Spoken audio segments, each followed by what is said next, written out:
Welcome to the Lancaster Patriot Podcast, brought to you by futureofchristendom.org. My name is Chris Hume. Thank you so much for joining me once again. Well, today I want to talk to you about the recent outreach at the Lititz Pride Fest, Dinosaurs, and a new cell phone law here in the state of Pennsylvania. But before we do that, if you've not yet registered for Future of Christendom's Fall Conference, the title of that conference is No Other Name. You need to go to futureofchristendom.org and sign up today. Early bird pricing is still in effect, so you can get the best price on tickets for this conference. It's going to be, I think, our best conference yet. We have a lot of speakers lined up. We're going to deal with over a dozen false religions: Buddhism, Mormonism, Hinduism, Christian Science, a lot more. And we're going to have Jeff Durbin in to speak. Joel Saint will be speaking. Luke Saint, Andrew Horvath, Matt Kennitzer, and many more. So go to futureofchristendom.org and sign up today. Again, that's going to be this coming October 2025, here in Lancaster County, Pennsylvania. Get your tickets today. It's going to be a great event. Really, really looking forward to that. And hoping to have a debate, looking for two atheists. We're looking to do a 2-on-2 debate, two atheists against myself and Luke Saint, where Luke and I will be defending the Christian faith. And we're still working on the details to find hopefully some regional atheists, some local guys that are willing to defend their beliefs. So go to futureofchristendom.org and sign up for that conference today.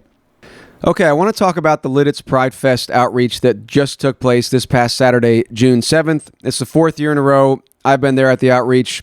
A local church here in Lancaster County, Independence Reformed Bible Church, led by Pastor Joel Saint, who of course is a senior teaching fellow at Future of Christendom, was also there. This is the fourth year they've had an outreach there. This year, Shaq Corey, who's been on the show before and has spoken at Future of Christendom events in the past, led up that outreach from Independence Reformed Bible Church. But there were other people as well from other churches in the county at the outreach. Unfortunately, I don't think there were, other than Pastor Joel, Pastor Matt Kennitzer, who's with Future of Christendom, couldn't make it this year. But other than Pastor Joel, I think there was only one other pastor that came out to the outreach. Now, there were pastors that came in support of the event. And if you watch there's a video over at Future of Christendom's YouTube page with some footage of some of the interactions. There were so many more. We didn't record most of the interactions. But in that interaction, Luke and I are sitting at a table and trying to get people to talk with us. And one of the people that walked by and we thought might stop but kept going was a Presbyterian pastor who was there in support of the Pride Fest. So plenty of quote-unquote pastors, wolves in sheep clothing, or wolves in shepherd's clothing, if you will. Plenty of those guys at the festival, but precious few pastors, especially from Lancaster County. And that's one of the things that we'll continue to encourage and exhort, if we can do that respectfully, the pastors in this county to come to the event, bring 5-10 of their parishioners with them. I've said it many times, I'll say it again.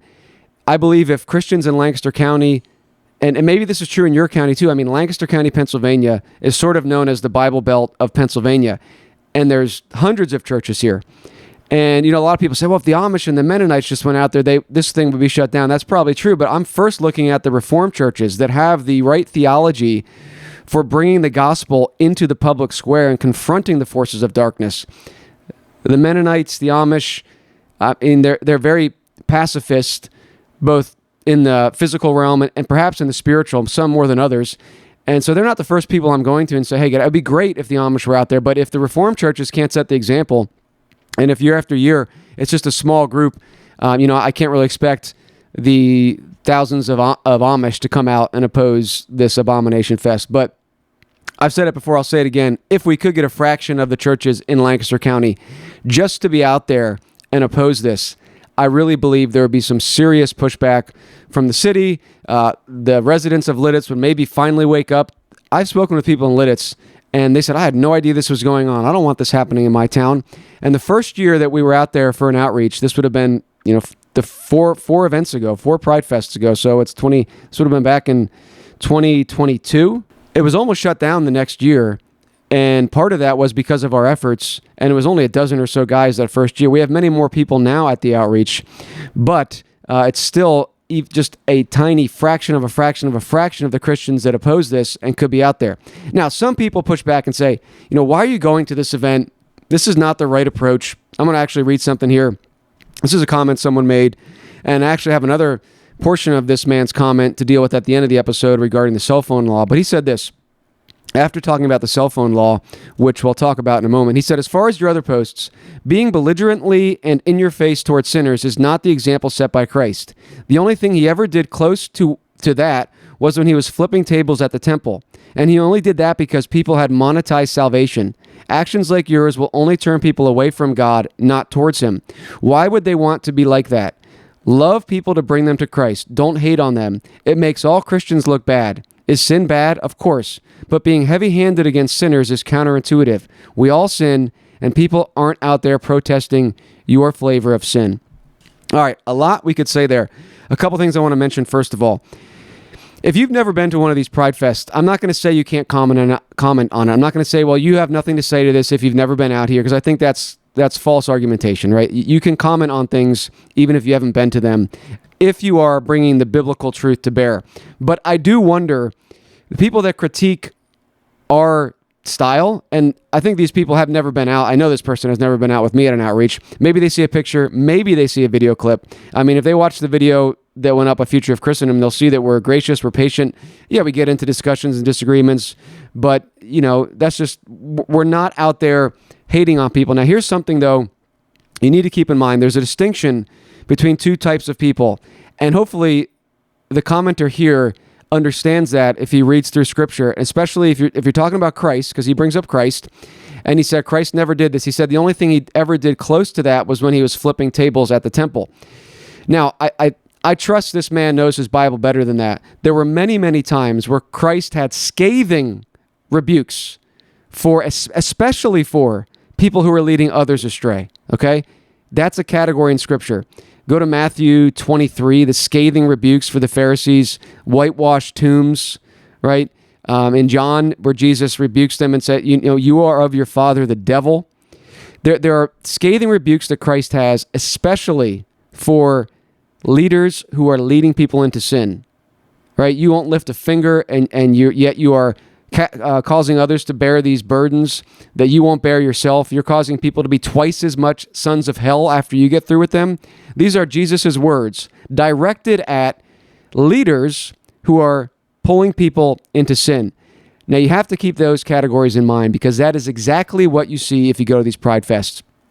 And this is the fourth time I've been at the Lititz Pride Fest. In the past 1 year, we went to both the Lancaster City Pride Fest and the Lititz Pride Fest. I'm not sure if I'll be able to go to the Lancaster one this year, but I want to talk about those two categories of people. But first, I just want to mention, if you have not been to one, as a Christian, in an attempt to minister to the lost there, I encourage you to do it. I'm not saying you can't comment and critique, and you're welcome to critique us and say, oh, you shouldn't be out there. I mean, I think it's a fallacious critique, but I would encourage you to do it, because when you're there, and I know maybe you know people in your life without needing to go to a Pride Fest, but my point is, you see it on display blatantly at an event like this, the lostness and the confusion of the youth.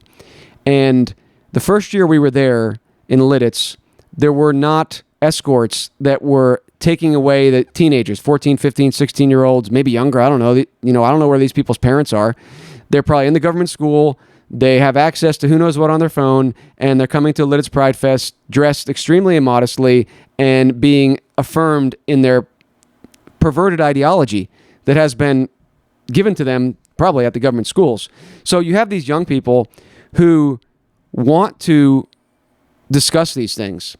And so when we are there with those people who are being influenced and seduced by these teachers, whether they're in the government school or whether they're part of Lancaster County Chooses Love or whatever, those young people still, it's like their heart hasn't been hardened yet, and they still want to talk about this, and they want answers. They're confused about their sexuality, and everything they hear in the government school, and everything they hear in the media, and everything they hear from Lancaster County Chooses Love and these other pride groups just confuses them more, and it continues to distort the image of God that is in them. And if they continue down that path of sin and destruction, it's Romans chapter 1, they get to the point where they're given over to a debased mind. And that was one of the things I was talking with the Christian brother Zach at the outreach about, was that it's one of the saddest things you'll experience in your life. I mean, going to an abortion mill and going to a Pride Fest where there's youth involved especially are two of the saddest things you will see in terms of the darkness out there in the world. Because at these Pride Fests, you have these young people who are desperate for meaning, for a godly affirmation of who they are, that they're created by God, that they were made in his image, and they're desperate for that. And yet you have these adults who are ushering them in, as it were, through the gates of hell into the festival. And this is the worst part of the whole thing, that they work so hard, the adults, the leaders, right? Remember those categories. The leaders of these events are working so hard to prevent these young people from hearing the gospel. And the sad thing is that these children that are being spiritually abused, and I'm sure there's physical abuse, so I can't point the finger at it, but there's a ton of abuse in this lifestyle, sodomy, transgenderism. These children will grow up, but for the grace of God, they will then become the next generation of adults who will be leading others astray, and they'll be responsible for that. But there's even more judgment and condemnation on these leaders that are perverting and abusing these children today. And that's what you see at this festival, and it's heartbreaking. And so the other thing that's so sad is when you see it in action. You see, for example, and I mentioned this, I think, in the video at Future of Christendom, ever since the first year, the organizers of this event have worked double time to prevent the Christians that are at the event from having conversations with people.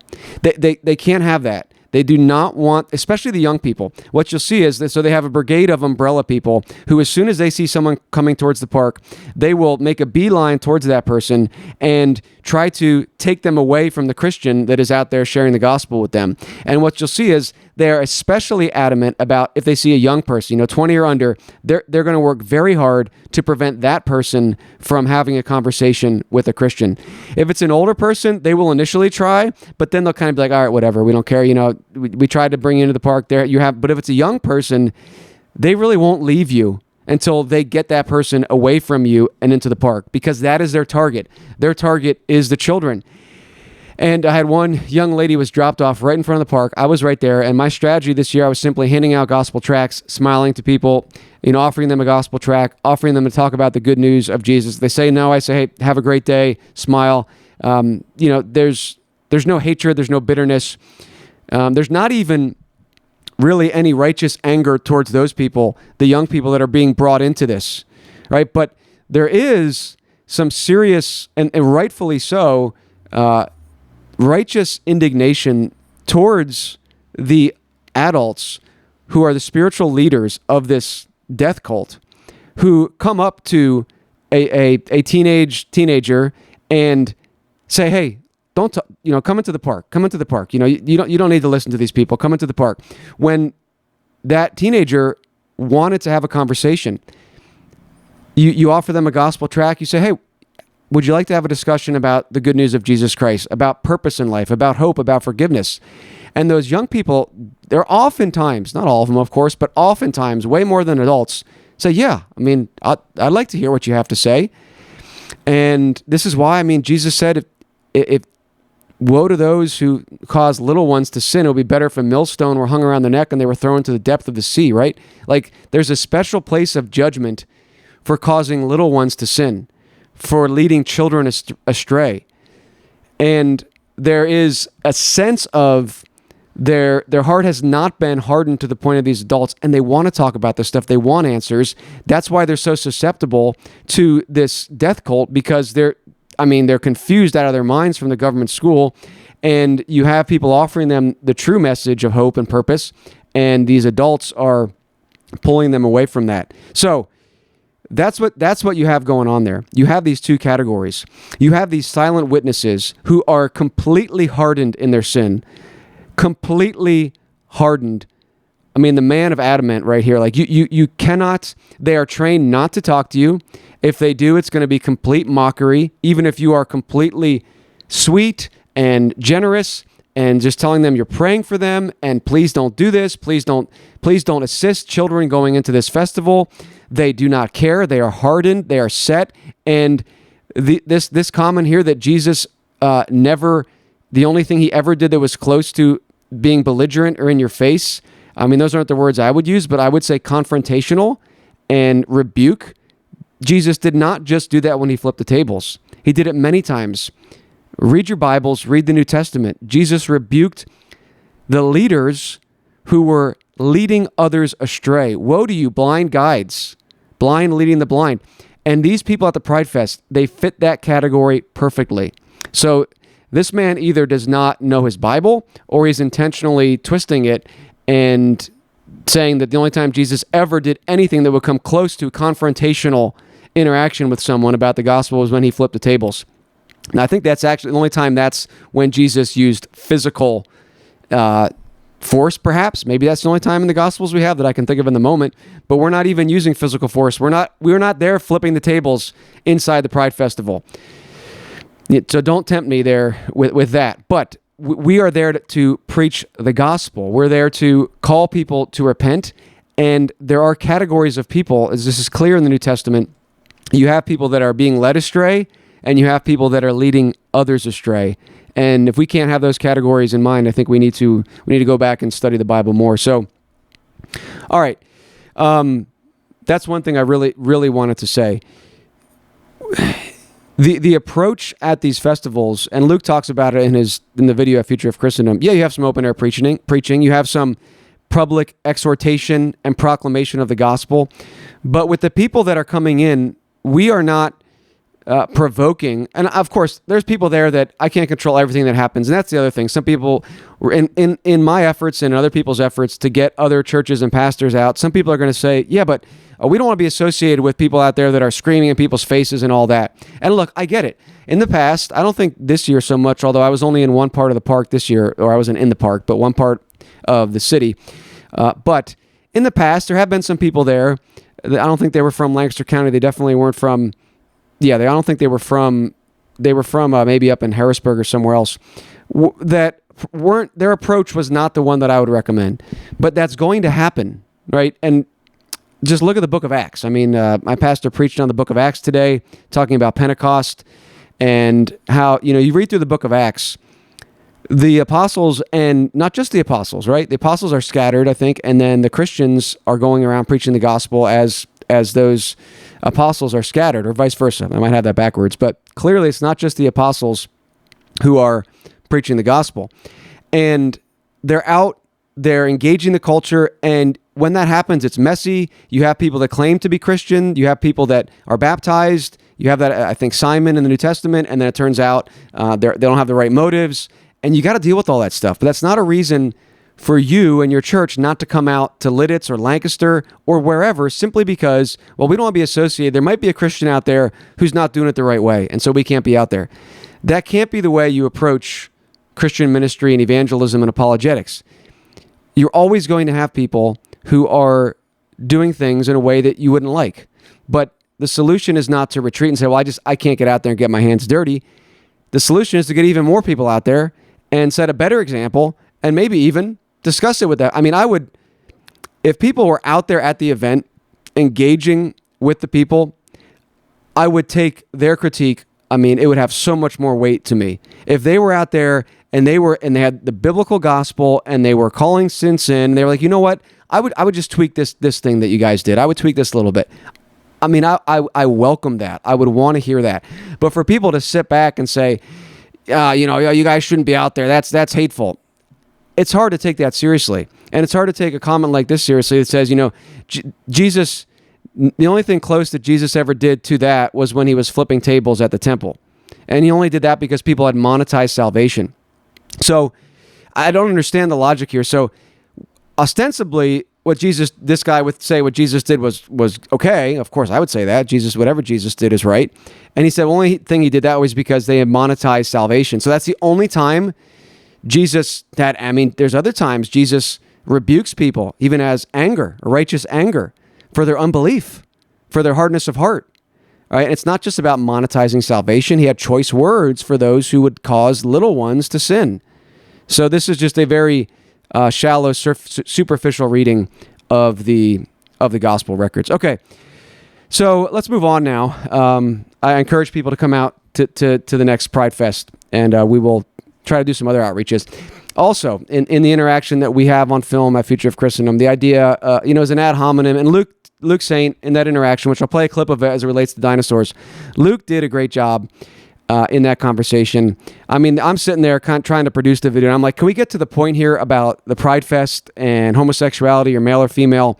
And Luke had a strategy, though, in mind, as he was listening to this guy's objections, and I'm going to play a clip, and trying to answer everyone, being very gracious, respecting this guy's questions, even though I think some of them were not necessarily in good faith. I don't know. But Luke did a great job, and it was encouraging, and I really wanted it to get to the point sooner.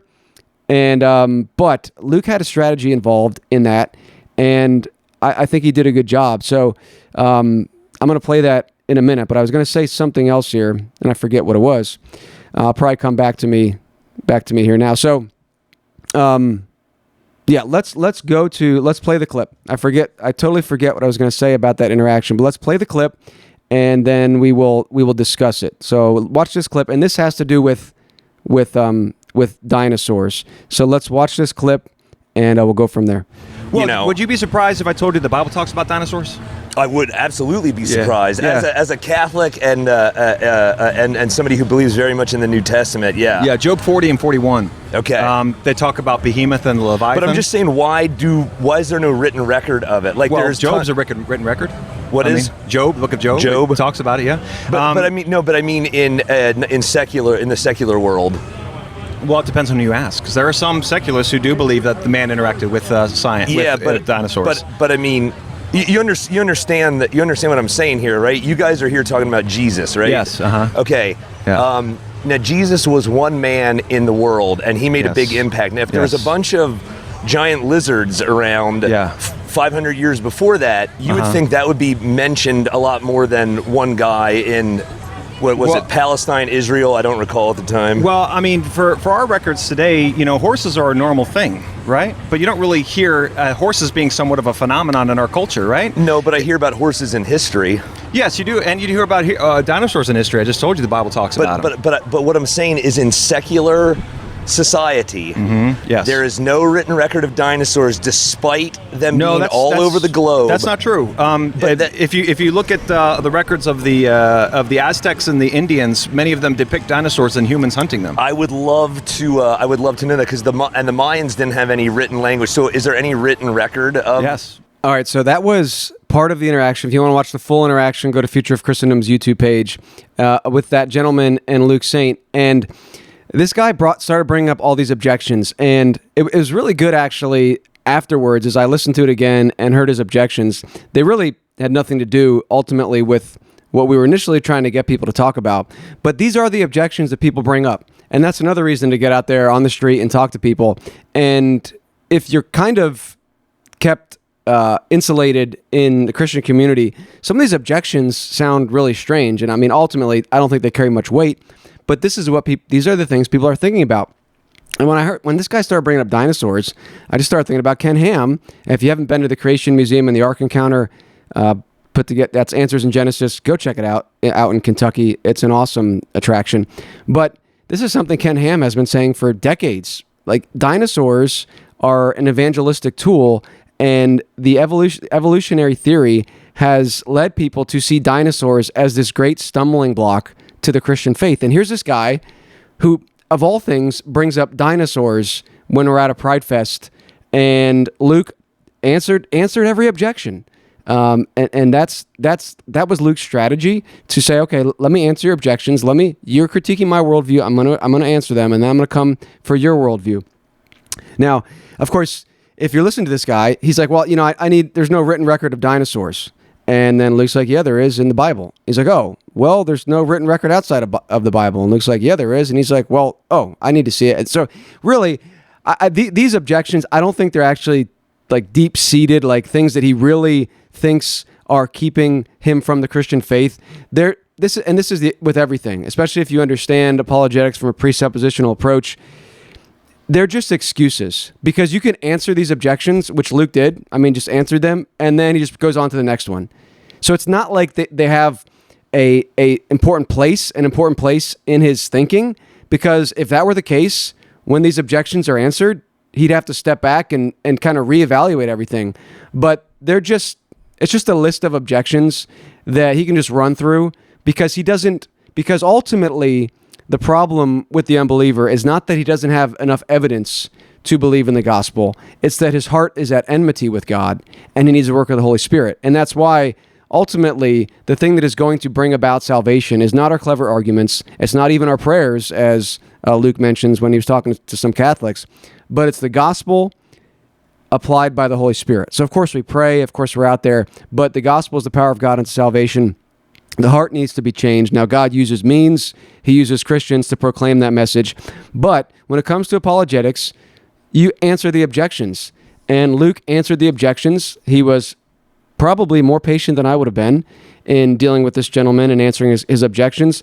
But it was interesting. And I'm not going to get into his other objections. And he brings up, and especially, for a podcast like this in Future of Christendom that deals a lot with God's law, he brings up questions related to theonomy. I mean, they probably don't know what that term means, but they bring up God's law from Leviticus and this or that, and they have no understanding of how it connects to today. And so Luke also answered that objection. And really, in these what you find is, so you give an answer, and they say, oh, okay, well, but what about dinosaurs? So really, they're just looking for excuses to not hear the gospel presentation. And so I think it was a good example from Luke to say, okay, you have all these objections, let me answer them. And ultimately, I think Luke knew this, like the guy really doesn't care that much about dinosaurs. It's just another thing in his mind that, he saw on some Discovery Channel thing, and he's like, oh, see again, there you go. That disproves the Bible. That affirms my belief that I don't want to submit to the God that I know exists and that calls me to live for him. So here's another excuse I can add to my list whenever I do find one of those bigoted Christians out there who actually believes what the Bible says. So Luke goes through and just answers each objection. Oh, there's, people didn't live with dinosaurs. There's no record of that. Oh, yeah, there is. Okay, well, the Bible says you're not allowed to eat shellfish or whatever. Okay, well, let me explain that to you. Oh, well, and it just goes on. And eventually you do that enough, and then you say, okay, listen, I've answered your objections. Now I need you to justify for me why you can even make an objection to anything, right? And Luke began to do that. Maybe he could have got there quicker, but the point is, he answered this guy's objections, and then he turned it around on him.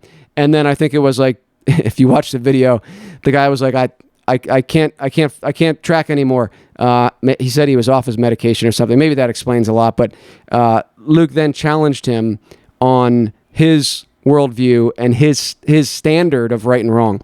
And there's so many conversations that happen. They're never going to be perfect, but just being out there and interacting with people and having them see someone who can answer these objections and say, well, yeah, I'm a Christian, and yeah, I can try to answer that. And you might not have the answer to everything. And if you don't, say, well, you know what, that's a good question. Let me get back to you. Do you have an email address or whatever? So it was a good example. But I just wanted to share a couple things here related to dinosaurs, because this just reminded me, man, it is really important, the work that Ken Ham and Answers in Genesis are doing, because dinosaurs are something that unbelievers often bring up in discussion, and they don't understand that. And this conversation revealed that. Some serious ignorance about just the basic historical record regarding dinosaurs. This guy, didn't know that obviously the word dinosaur is not going to be in the Bible, because that word was not invented until the 1800s. But the idea of large reptilian creatures, right, dragons, there's different words that were used for these animals in the past. That's clearly in the Bible. But it's not just in the Bible. It's in the quote-unquote secular sources that this guy was like, okay, well, fine, it's in Job.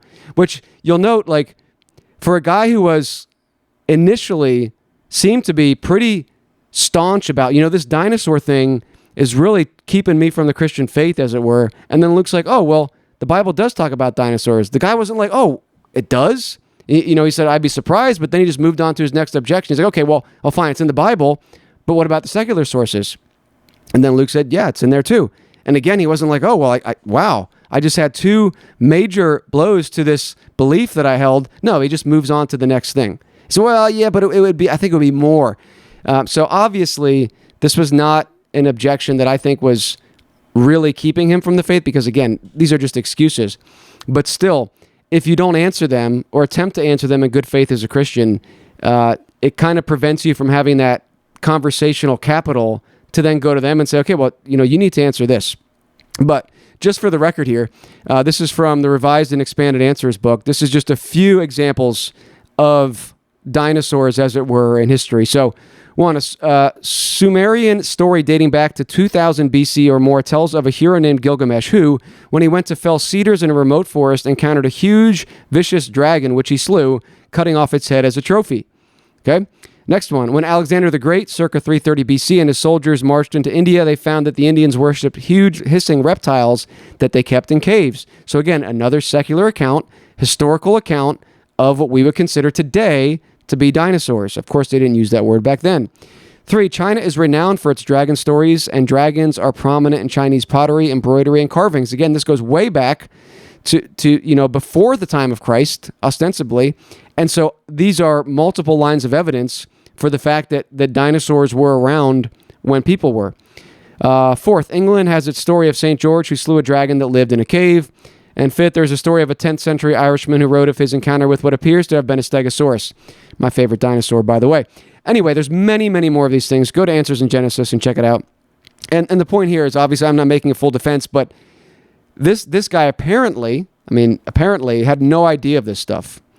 And there are many, many accounts of this type of thing. So dinosaurs are actually a great evangelistic tool, and that's kind of one of the things they do at Answers in Genesis. But anyway, I wanted to share that. Watch the full interaction that Luke has, because he definitely gave this guy the respect to answer each objection, even though I think Luke and I both were kind of like, where's this guy going with this? This is the unbeliever trying to defend his worldview, and he doesn't have the ground to do it, so all he can do is try to critique the Christian worldview. That's all that can ever happen, right? Anytime you're interacting with someone like this, whether they're an atheist or not, this guy said he was a Catholic, I guess, but ostensibly he was in support of the Pride Fest. He never seemed to really get to that point. Unfortunately, that's what I was hoping for, but indirectly he did. But they don't have a foundation or a proactive message. All they can try to do is destroy, right? All they can do is try to destroy the Christian worldview. And that's the thing with these silent witnesses and the leaders of this event. They don't have a proactive message that they can come out and say, hey, we have a message of truth and hope and purpose, and here it is. They don't have that, which is why I believe they are so hostile to the Christian message, because that is the only message that is both constructive and destructive, because the Christian apologetic can destroy these worldviews, but it can also build up and present a meaning of purpose and hope. And the unbelieving worldview can't do that. All it can do is try to destroy. But in order to critique the Christian worldview, it has to borrow from the Christian worldview. And this was Luke's point at the end of that interaction, to say, in order for you to say what we're doing is wrong, you have to borrow from our worldview, which sets up a standard of transcendence, a transcendent standard of right and wrong. And that's what Luke was trying to do with this guy. And I think it was lost on him because I guess he hadn't taken his medication. Watch the video, you'll know what I'm talking about. So the Christian message both is constructive and destructive. The unbelieving message is only destructive, and its target is one thing, the Christian faith. They don't really care about Buddhism or Hinduism because those are false views. They hate the Christian faith. And that's the other thing I was talking with a brother, Zach, about, was that it's crazy that if you I started talking to one guy, an older guy there, and he had a New York Mets hat on, and I was talking about the Mets, and we were having a great conversation, just, talking about just common things about the Mets, how they're doing, so on and so forth, and he's totally open to talk. And I bet you, even if I would have said, you know what, I think the Mets are the worst team this year, I don't think he would have been like, oh, how dare you, I'm not interested in talking to you. He probably would have been like, oh yeah, why do you say that? I think they're one of the better teams. They have, the second best record in the NL, whatever. But as soon as you go to the Christian message, many people, especially the older ones, again, as I mentioned, the young people seem to be open. There's an immediate turnoff, and with some people, hostility. And it's like that's the only message that does that. And it's just sort of an anecdotal evidence of the power of the Christian message, that people's hearts, unless the Holy Spirit moves, they do not want to hear the one thing that can give them hope and purpose. And that's a bad, bad sign and I don't know if this guy claimed to be a Christian, that you're willing to talk about the New York Mets, which is great, by the way. If Brandon's listening, Mets are a great team to watch and cheer for. But if you're willing to talk about the Mets, but you're not willing to talk about Christ outside of a Pride Fest as a passerby, I don't know. It's just, it's weird. So anyway, the Christian message confronts false worldviews, try to attack the Christian faith. They have nothing to build up in its place, so they just try to destroy it, and that is what this Pride Fest is. It's just complete destruction, physical destruction, like literally promoting trans surgeries, but even deeper, which is hard to fathom, but of course it is, the spiritual reality of the spiritual destruction and the destruction of souls that is taking place there. And that's why we're there. Do we do it perfectly? No. Is that the only thing we go to? No, right? I've been to Lititz at other times of the year doing outreach. We don't just go when there's a Pride Fest, right? But people aren't, the militant ones weren't there when we went. I forget when we went. Might have been in the fall, just like a Friday in Lititz, and we did an outreach and just shared the gospel, handed out tracts. We've been in front of the abortion mills. We don't just go to the Pride Fest, but when we're at the Pride Fest, then it's people like, why is this the only thing you go to? And that's an ad hominem straw man. Again, that was an objection brought up to Luke. He answered it, and that's the funny thing, right? Like this guy is saying to Luke, well, why are you guys only at this thing? And Luke listens very patiently.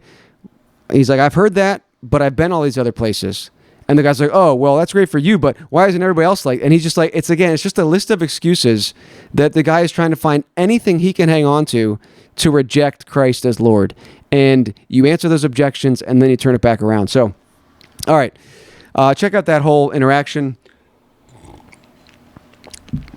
And I learned a few things by watching that. I think Luke did a good example. Set a good example there. Okay, let's move on now to the last thing I want to talk about, and that is this new cell phone law in Pennsylvania. Let me pull up the LancasterPatriot.com here. So this is LancasterPatriot.com. Paul Miller's law takes effect in Pennsylvania, banning handheld cell phone use while driving. Let me just read the first couple paragraphs here. Excuse me. As of June 5th, 2025, Pennsylvania's new Paul Miller's law gives police the power, this is key, the power to pull over any driver seen holding a cell phone while behind the wheel. The legislation bans the use of handheld communication devices while operating a vehicle in the Commonwealth, aiming to reduce distracted driving. The law is named in memory of Paul Miller Jr., a 21-year-old Scranton man killed in 2010 when a tractor-trailer driver allegedly reached for his phone and crashed head-on into his vehicle. Paul's mother, Eileen Miller, has been an advocate for such legislation for over a decade, fulfilling a promise to her son to fight for this change. Quote, "We will be saving lives, and that was always my main goal," she stated.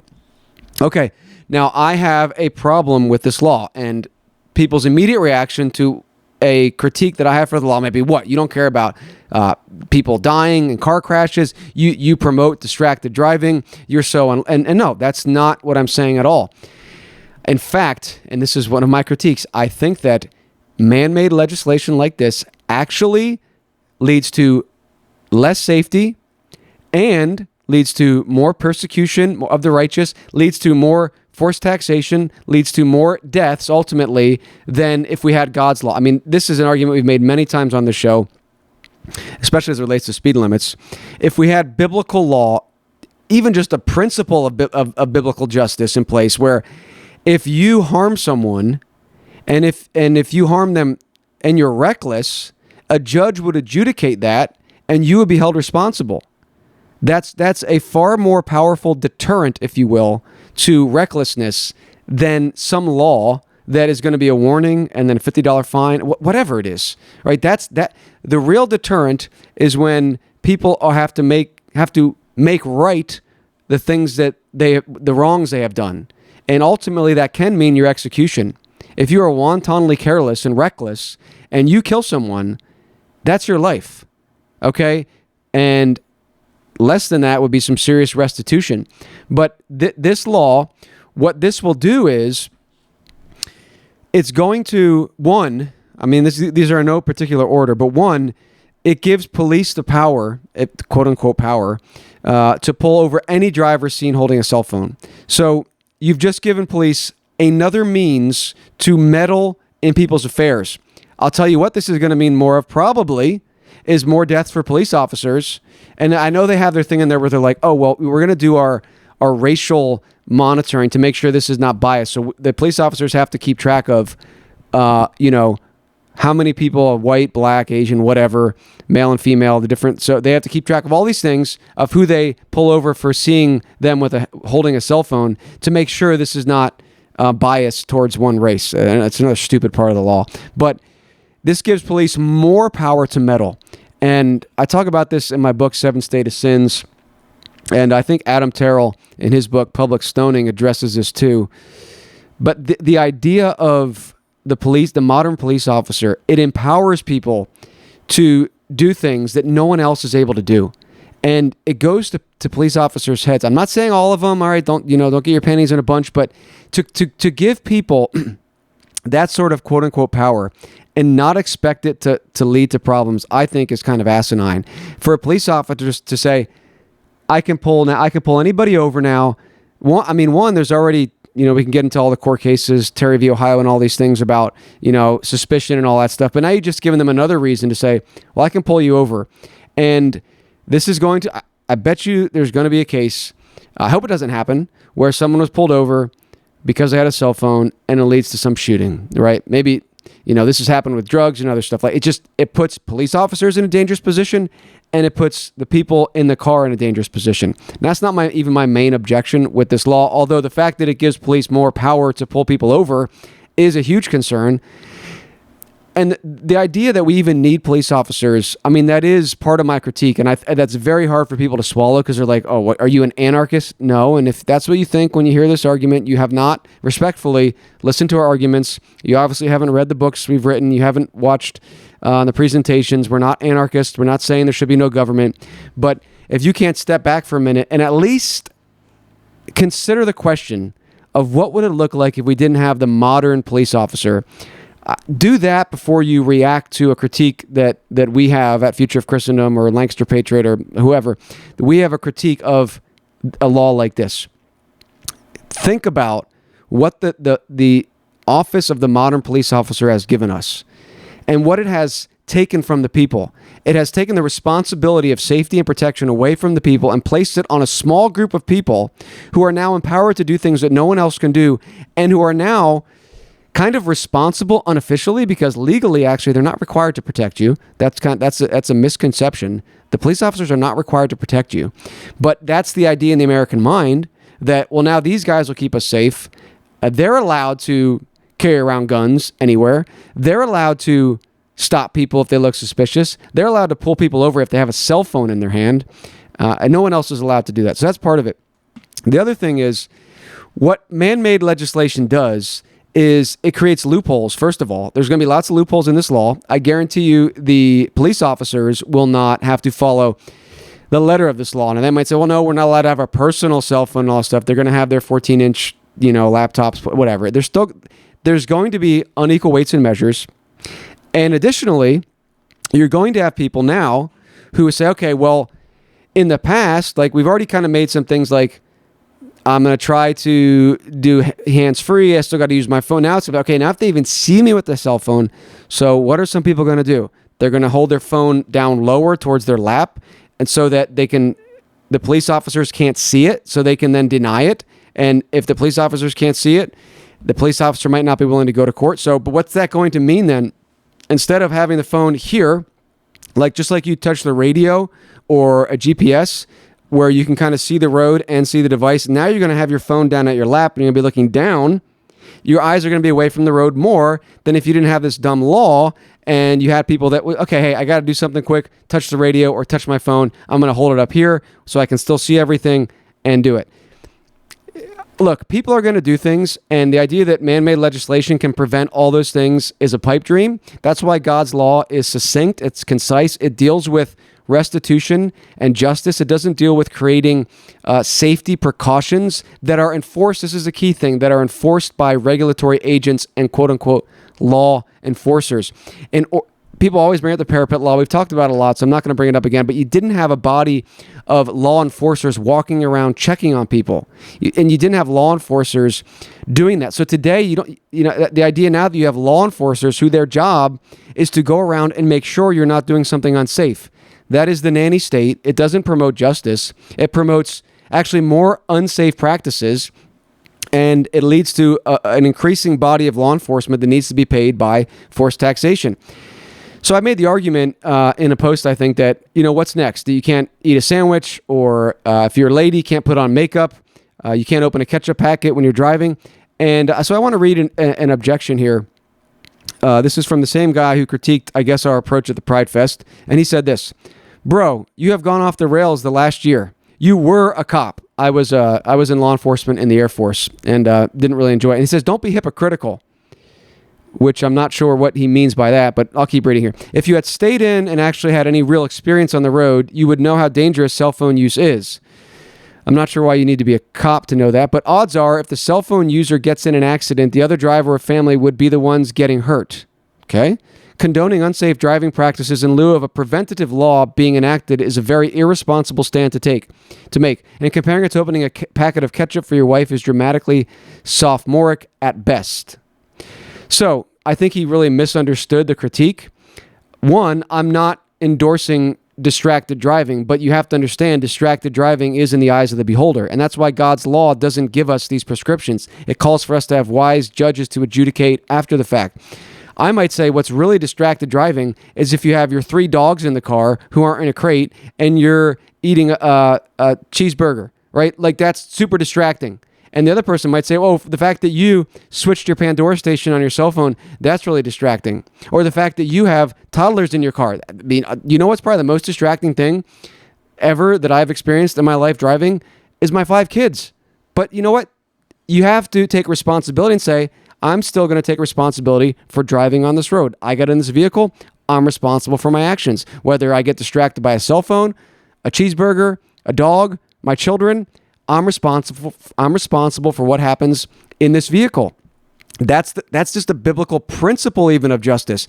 I don't need a law for everything to say you're not allowed to do this, you're not allowed to do that, you're not allowed to. So that's the critique. And I'm actually saying that we'd have more safe driving. We'd have safer drivers if we had biblical law, which is not a nanny state type thing where it's actually restitution for the wrong you've done. That would lead to less deaths and less injuries on the road, because then there'd be actually consequences for your actions. For this, first of all, you're not doing evil. Again, you're not doing evil if you are holding a cell phone while you're driving, okay? And even the legislators know that because they're going to make a bunch of exceptions to this. But what they're trying to do is say, well, we need to do something. I mean, that's why they exist, is to make law after law after law, and we just continue to get more and more and more. Even if they try to take away some, we're still getting more. At the end of the year, it's a net positive of more laws. And here's another one now, and it's just going to be used against the righteous. It's going to give police more power to pull you over, to meddle in your affairs when you've done nothing evil, you've done nothing wrong, and you've harmed no one. Now, if you get out there and you harm someone because you're reckless, I don't care if it's because of a cell phone or because you're putting on lipstick, right? That's your responsibility. What our system does is teaches people that the state will make sure you're responsible. And we will teach you what it means to be responsible because you can't do it yourself. You're not able. You parents out there, I mean, this is an indictment, but the government sees themselves as the nanny. Even though they've had, and this is a critique Joel Saint often makes, not related to this, but kind of adjacent to it. Even though the government has had most of the children for 12 years, they weren't able to teach them in the government school how to be responsible. So now we need a law that says you can't hold your cell phone when you're driving.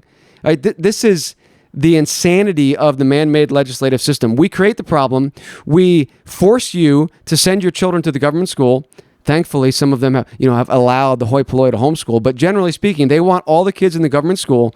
We will educate your children. And then, by the way, when we're done, we're going to realize what a horrible job we did. So we're going to make more and more laws that punish everyone because these people don't know how to drive safely. It's insanity. All right. And if your critique of my critique of this man-made law is that, you're condoning distracted driving and unsafe practices, and you don't know that distracted driving kills people. No, I know that. you're missing the argument. The argument is that more and more man-made legislation does not lead to more safety. It does not lead to more responsibility. What would lead to responsibility is people having to make right the wrongs they do. And holding a cell phone is not wrong. And it's just going to cause more and more problems. So if you want to come on the show and debate this, discuss this with me, disagree, I invite you to do that. I would love to have a conversation with anyone who would like to talk about this. All right, that is it. Again, I encourage you to check out Future of Christendom's YouTube channel and the discussions we had at the Pride Fest. I will say that we were hoping to have that table set up earlier, but we had rain for about the first 3.5 hours, and we still were able to have a lot of conversations with people, but there was enough rain that I didn't want to set up the microphones and camera. So that's the only reason that I only had like an hour and 10 minutes of footage once I edited it, because I just didn't have the table set up. But it did work pretty well, and I was concerned that we wouldn't get anybody to stop. But I think it worked, and I think next year if the rain holds off, we'll be able to have more conversations. So, go to Future of Christendom's YouTube channel, subscribe to them, subscribe to this channel. If you want to support Lancaster Patriot, go to LancasterPatriot.com. Well, actually, if you want to support the show, go to patreon.com/The Lancaster Patriot. If you want to see some of our news stories that are still coming out, go to LancasterPatriot.com and subscribe to this channel to stay up to date with our podcast. So we do have a lot coming up. We're going to be at the Coalition of Homeschoolers of Pennsylvania. I don't know. It's CHAP. I forget what it stands for. It's Christian Homeschoolers of Pennsylvania. Christian Homeschool Association of Pennsylvania, I believe. So they're having a convention this coming weekend, Friday, I think the 13th, and Saturday the 14th in Elizabethtown. Future of Christendom will be at that event. And then the next Saturday, June 21st, there is a one-day family conference up in Friedensburg, Pennsylvania, Schuylkill County, at St. John's Reformed Church. Pastor Matt Kennitzer is kind of heading that up, but it's a Future of Christendom event. So go to futureofchristendom.org/events and sign up for that family conference. I think the homeschool convention, you need to register for. We're just going to have a vendor table there. But if you're there, come see us, and hope to see you at some of these events coming up. And don't forget to sign up for the October conference. We'd love to see you there. Again, if you have any discussions or topics you'd like to discuss or debate, send me an email at admin@futureofchristendom.org. Until next time, remember that Christ, not man, is king. So long.